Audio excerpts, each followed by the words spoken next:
Honorable members, His Excellency the President is not out of order. Please.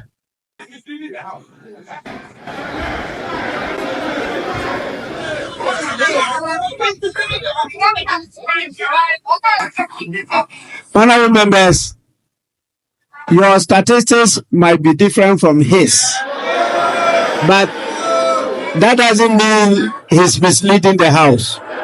He is in order. Please, Your Excellency, continue. The statistics cannot be different. Knowledge, power, and influence. Alban Kingsford Bagbin has it all.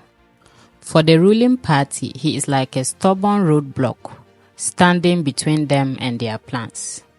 For the opposition, he is both a shield and a wild card.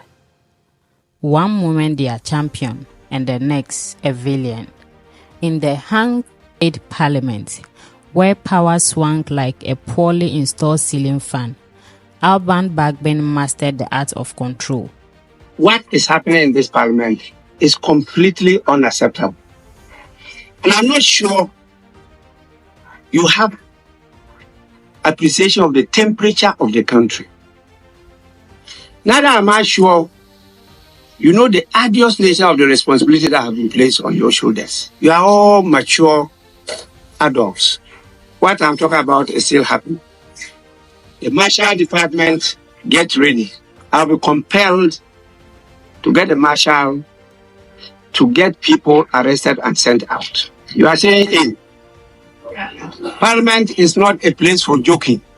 It's a place for business, serious national business. The parliament we are in has never been in Ghana, even Gold Coast. This is a different type of parliament. We must be prepared to change, to accept the decision of the people and work together.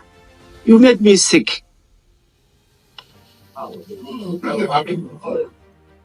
Will you shut up?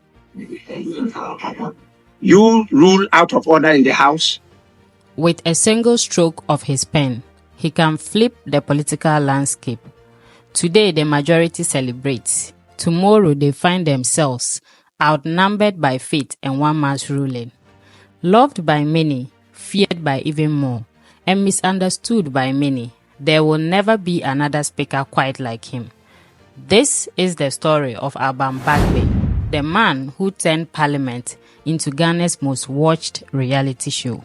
And now we've gotten to the point where the Supreme Court is expected to give some final ruling. Yeah. Stop misreporting. I am the majority leader. Don't say no, say it. You've been saying it consistently, and I've been correcting you. The court has pronounced. Stop describing me as leader of MPP caucus. You should know better. So, Nana, there you have it. Alexander Penyumaki. I'm clearly not happy with the description, with the description that's been widely reported in the media as leader of the MPP caucus. According to him, he still remains the majority leader, and there's been no set project. There's been no set. Young man. Born on the 24th of September 1957 in Sombo, a modest village in the Upper West region of Ghana, Bagbin's journey to power began in the most humble of settings. His childhood wasn't filled with silver spoons, but with the earthly smell of a farm life. His parents, Sansone and Margaret Bagbin, instilled in him the values of hard work, honesty, and perseverance, qualities that will later define his public service career. He started his education at the Roman Catholic Primary School in Sombo, then continued at the Wa and Tamale Secondary School respectively, then eventually made his way to the University of Ghana. There he pursued a degree in law and English. After bagging his degree in law from the Ghana School of Law in 1982, he furthered his education at Gimpa with an executive master's in governance and leadership. Because why would he stop at just being a lawyer when he can add masters of governance to his title? Hello guys, it's Prissy and I welcome you to Behind the Lens. Hit that subscribe button and share your thoughts as we dive deeper. In 1993, Bagbin entered parliament as the MP for the Nadole Kalio constituency. What followed was a political career so long and eventful that some of his colleagues came, grew white beards, and retired, and while he stayed, evolving like a fine pito. Over nearly 3 decades, he held various political leaderships: majority leader, minority leader, and second deputy speaker, just to mention a few.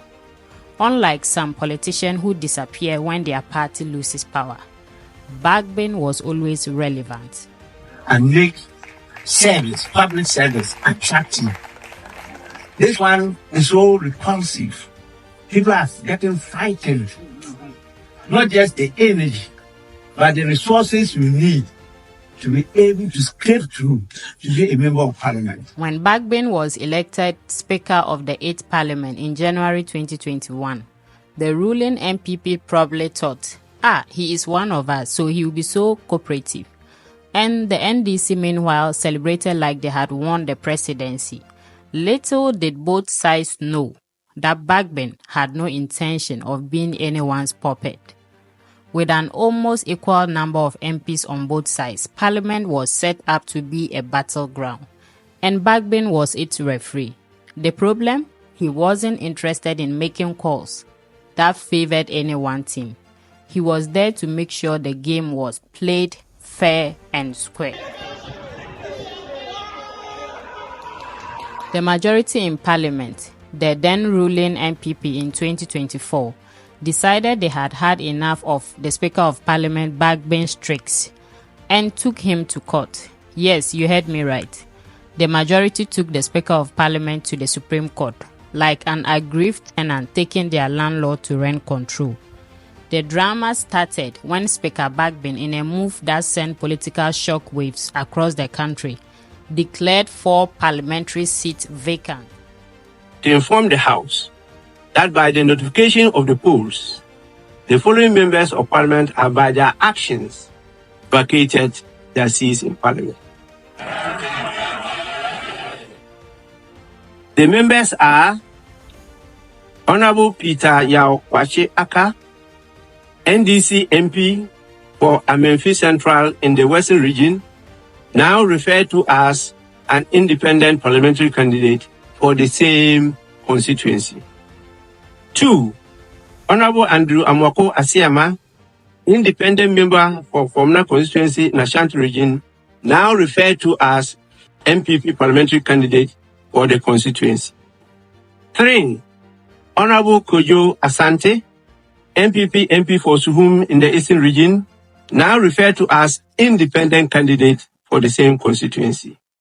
And finally, Honorable Cynthia Mamile Morrison, MPP MP for Aguna West constituency in the Central region, now referred to as independent candidate for the same constituency.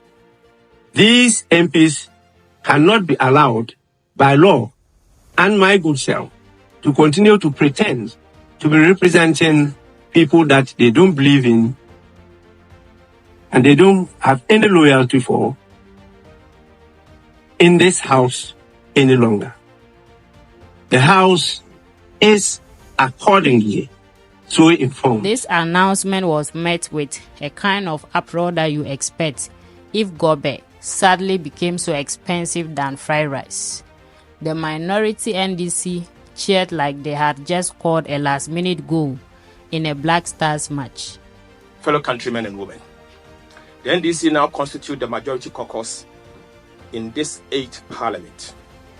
We will jealously protect our new majority status and will not bow, retreat, nor surrender our lawfully earned status. Yes.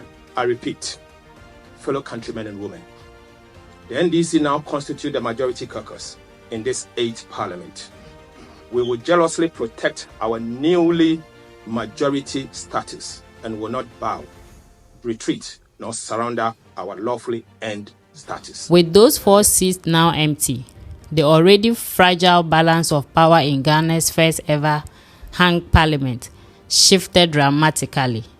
The MPP, who had been clinging to their slim majority like a wet towel on a Harmattan morning, sadly found themselves outnumbered. We call upon the good people of Ghana to condemn the conduct of Mr. Speaker and then the NDC minority. These individuals have said that going into the next election, not this parliament, going into the election 20th in December and going to next parliament, 2025 parliament, they propose to be independent candidates. We think that it's absolutely nothing to do with their standing now as members of the current parliament. We think it is wrong. We filed documents in the Supreme Court for interpretation. The Speaker himself has said that these are matters which call for interpretation. What Mr. Speaker has done is wrong, and it doesn't help democracy. Let's leave it that way. If Bagbin was paced by this legal attack, he certainly didn't show it.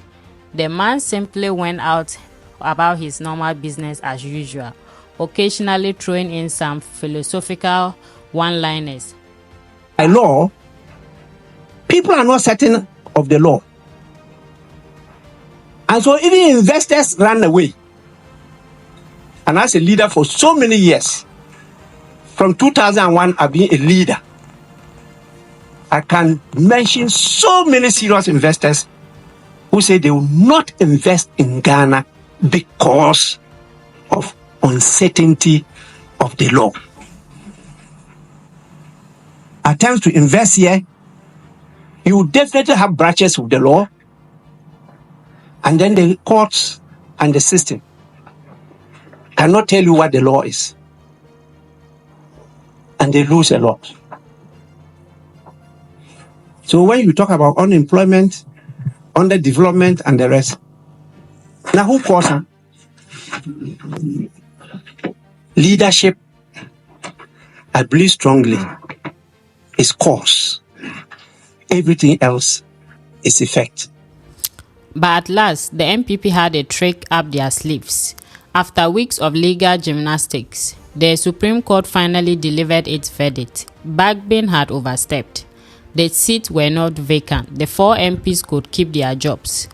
And there were celebrations in the MPP camp. We have won to save Ghana. We have won to save Ghana. The elephant is a winning symbol. We have won to save Ghana. Democracy is won. Dictatorship is lost.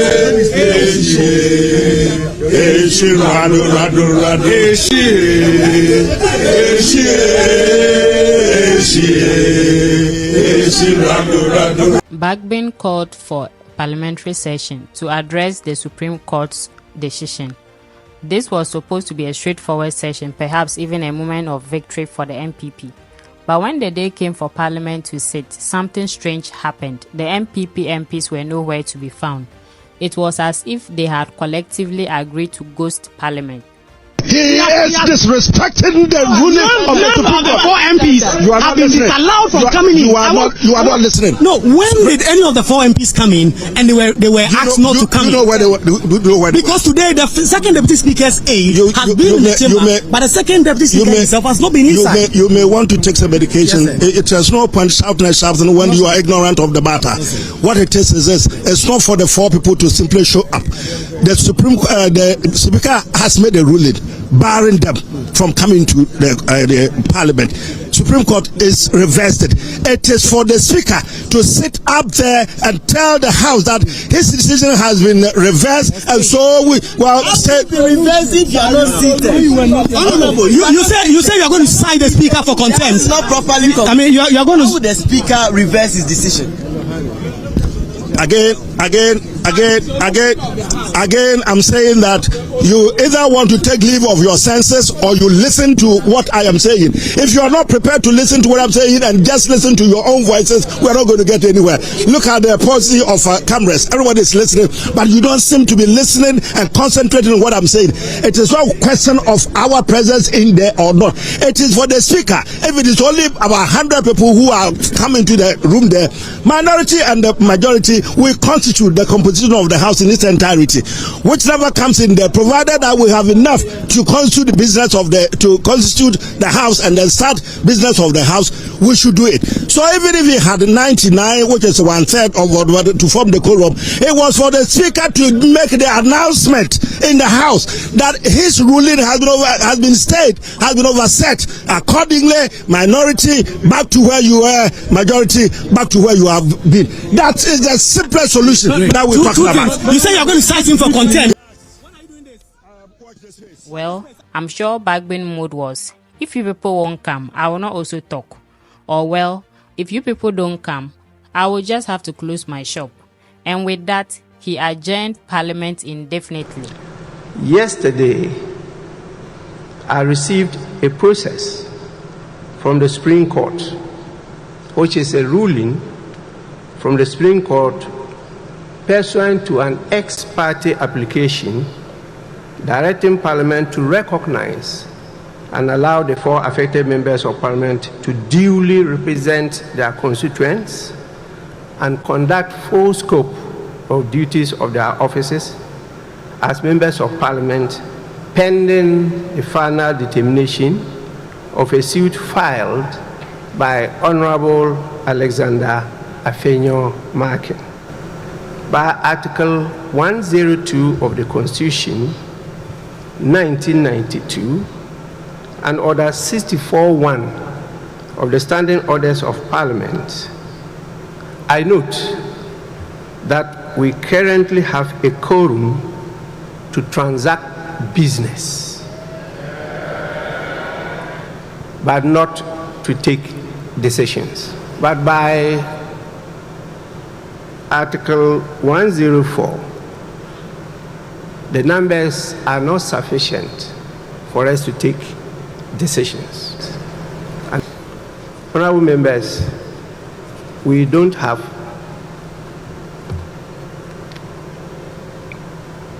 at least half of all the members of Parliament present. Consequently,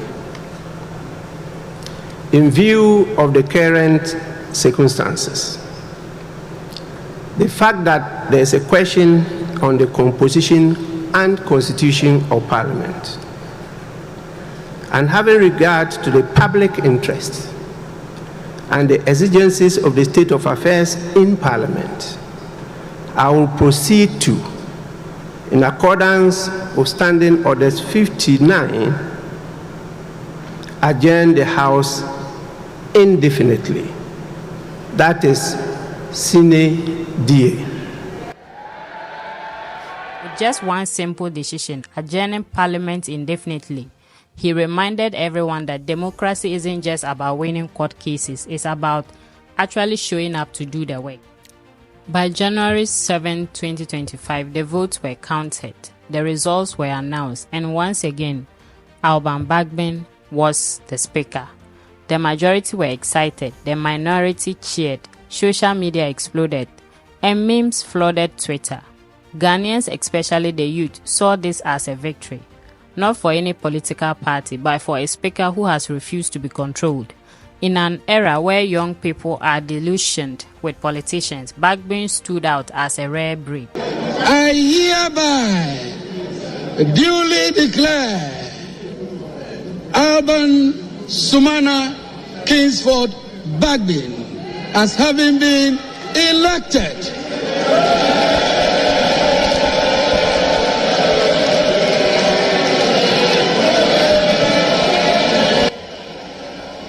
Fast forward to the recent ministerial vetting chaos.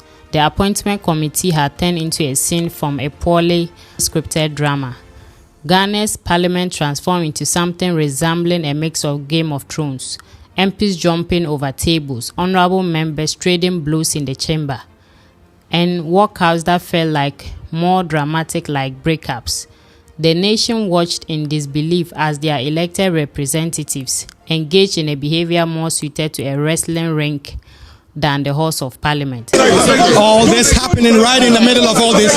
Austin Game trying to calm things, and there's a violence, there's fight. This is literally two MPs at each other's net. Honorable Hassan Tampuli together with Roxy Nelson Dafemeko pushing and pushing, holding each other's clothes as we speak, and their leaders are trying to separate them, and none of them will allow this to happen, and they've been separated as we speak. But this is chaos.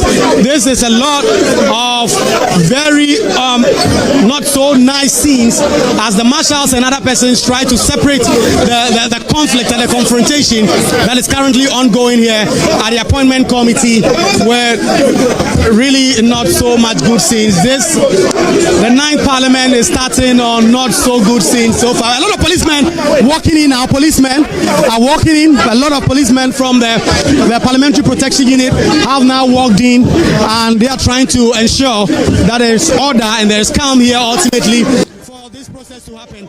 Speaker Bagbin, embodying the patience of a headmaster dealing with unruly students, had finally had enough. In a move that sent shockwaves through the political landscape, he suspended 4 MPs for their roles in the chaos. The following members are suspended from the sittings of Parliament for 2 weeks from today. They are 1 and 2, the 2 chief whips, in the persons of Mr. Roxon Nelson Eche Kwame Dafiamako and Mr. Frank Ano Dompre.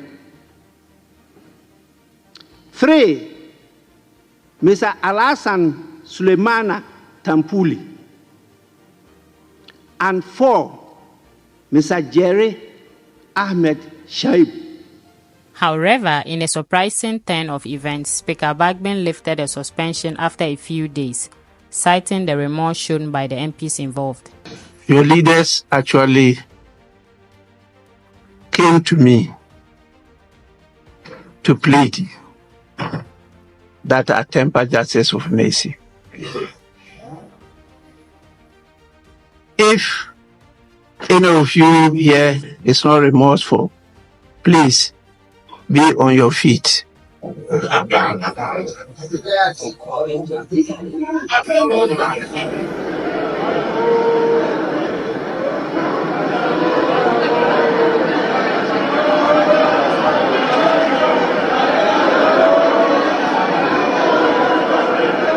Honorable members, as we come to the end of this documentary, one thing is clear, that from the farmlands of Sumbo to the most powerful seat in Parliament, Alban Bagbin's journey has been one of resilience, wit, and fearless leadership. His story is a proof that real influence isn't about blindly following political party lines, but about standing firm even when both sides are against you. Will he retire after his term? Maybe, maybe not. With Bagbin, you will never really know. One thing is certain, though love him or hate him, Ghana's democracy will never forget him. And for the MP still recovering from his rulings, one thing is clear. The Speaker's chair isn't just a seat. Under Bagbin is a throne. Respect is earned. Please.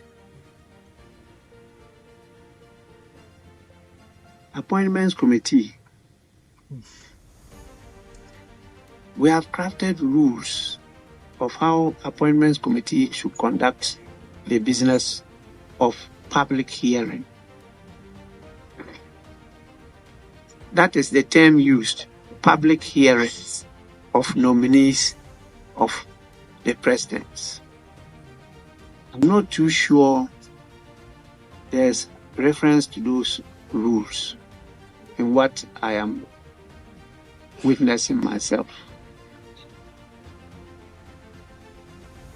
And I've received so many complaints from observers in Ghana and outside Ghana. This is an opportunity for me to draw your attention to it. Bagbin remains what he has always been, the man in charge.